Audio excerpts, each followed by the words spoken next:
guys, welcome to Monisha's Kitchen. ಇವತ್ತಿನ recipe paneer ಕರಿ.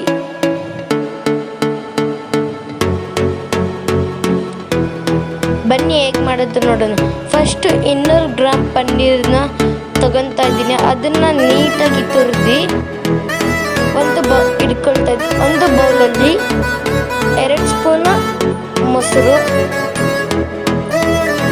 ಖಾರದ ಪುಡಿ, ಕೊರಿಯಂಡರ್ ಪುಡಿ, ಗರಂ ಮಸಾಲ 2 ಸ್ಪೂನ್,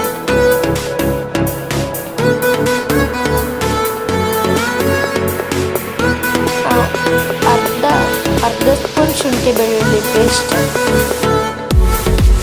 ಅರಿಶಿನ ಪುಡಿ, ಸ್ವಲ್ಪ ಕಸೂರಿ ಮೇಥಿ ಮಿಕ್ಸ್ ಮಾಡ್ಕೊಳ್ಳಿ.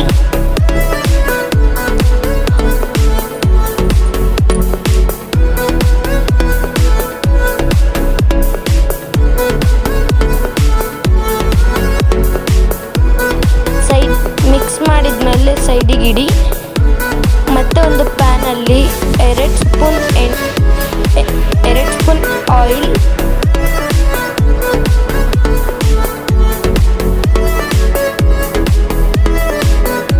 ಸ್ವಲ್ಪ ಜೀರಿಗೆ,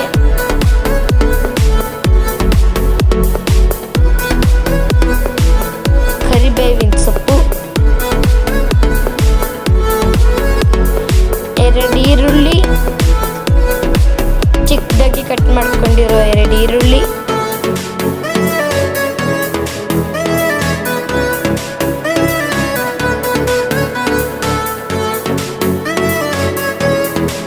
ಟೊಮೆಟೊ,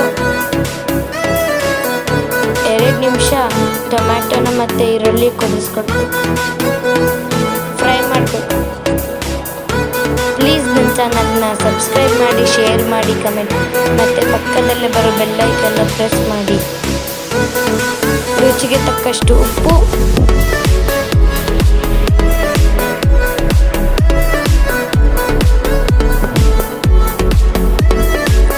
ಮಸಾಲೆ ರೆಡಿ ಮಾಡಿಕೊಂಡಿರೋದನ್ನು ಇದಕ್ಕೆ ಹಾಕಬೇಕು.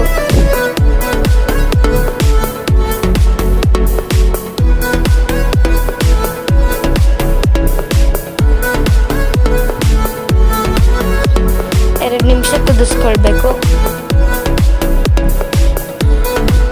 ಕುದಿ ಬಂದಮೇಲೆ ಪನ್ನೀರ್ನ ಆ್ಯಡ್ ಮಾಡಬೇಕು. ತುರಿದಿರುವಂತಹ ಪನ್ನೀರ್ನ ಆ್ಯಡ್ ಮಾಡಬೇಕು. 2 ನಿಮಿಷ ಅಷ್ಟೇ ಕುದಿಸ್ಬೇಕು, ಇಲ್ಲಾಂದರೆ ಪನ್ನೀರ್ ಮೆತ್ತಗಾಗ್ಬಿಡುತ್ತೆ. ನಾನ್ ವೆಜ್ಗೆ ಟಕ್ಕರ್ ಕೊಡುವಂತಹ ಪನ್ನೀರ್ ಕರಿ, ಸ್ವಲ್ಪ ಬಟರ್ ಮತ್ತು ಕಸೂರಿ ಮೇಥಿ, ಚಪಾತಿ ಮತ್ತು ದೋಸೆ ಜೊತೆ ಚೆನ್ನಾಗಿರುತ್ತೆ. ಈ ರೆಸಿಪಿ ಇಷ್ಟ ಆದರೆ ಲೈಕ್ ಮಾಡಿ. Thank you.